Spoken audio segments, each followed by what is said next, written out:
বাড়িতে অত্যাচার করছে, বাড়িতে থাকতে দিচ্ছে না, গুন্ডা ভাড়া করে লেসছে।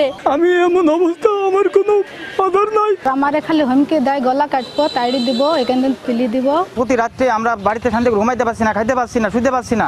এরকম করে কতদিন চলবে? বাড়িতে অত্যাচার করছে, বাড়িতে থাকতে দিচ্ছে না, গুন্ডা ভাড়া করে লেসছে, 3 মিন কাটি ফেলছে। আবুলের ছেলেরা এসব করছে। আবুল, অন্তর, রনি আমার বাড়ির পাশে একবারে বড়। আমি সঠিক বিচার চাচ্ছি, যেখানে যাচ্ছি সেখানেই কোনো বিচার পাচ্ছি না। সবাই আমার উপরই আরো দোষ চাপাচ্ছে। গুন্ডা ভাড়া করে মারধর করা হচ্ছে, বিভিন্ন কেসে জড়াইয়ে আমাকে টর্চারিং করা হয়েছে।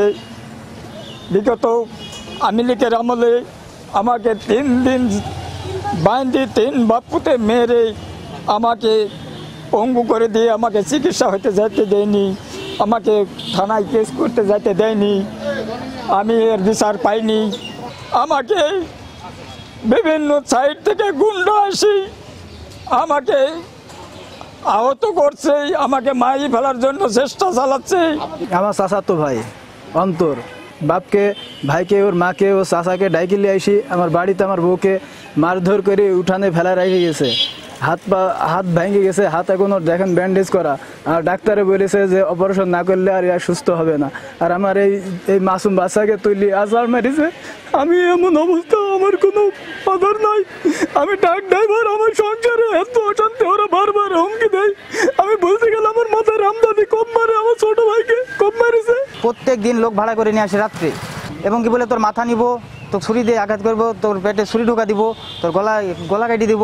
আবুল, সাবুল, রনি, অন্তর এরা মানে সে প্রতি রাত্রে আমরা বাড়িতে শান্তি ঘুমাইতে পারছি না, খাইতে পারছি না, শুতে পারছি না। আমাদের তো বউ আছে যে আমরা কিনে থাকবো। ছাগল নিয়ে সব গন্ডগোল করে মারামারি করে ওকে টাইনি বাইর করে আমার এখান থেকে মারতেছিল আমার জমিতে। আমি ঠেকা আছে সেজন্য মাইরে আমার হাত ভেঙে দিছে।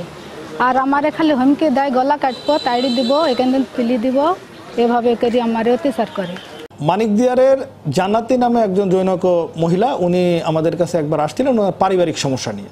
তো পারিবারিক সমস্যা হলে ওনাদের আমরা একটা অভিযোগ দায়ের করানো নিয়ে অভিযোগের পরিপ্রেক্ষিতে তাৎক্ষণিকভাবে আমরা পুলিশ পাঠাই। ওনাকে প্রাথমিকভাবে ওনার পারিবারিক যে সমস্যা সেটা সমাধান করতে আমরা পারি। পরবর্তীতে উনি এই বিষয়টা নিয়ে বিজ্ঞ আদালতে একটা সিআর মামলা করেন। সিআর মামলাটা আমাদের কাছে তদন্ত আসলে এসআই মুজিবর সাহেবের কাছে আমি এই তদন্তভার অর্পণ করি।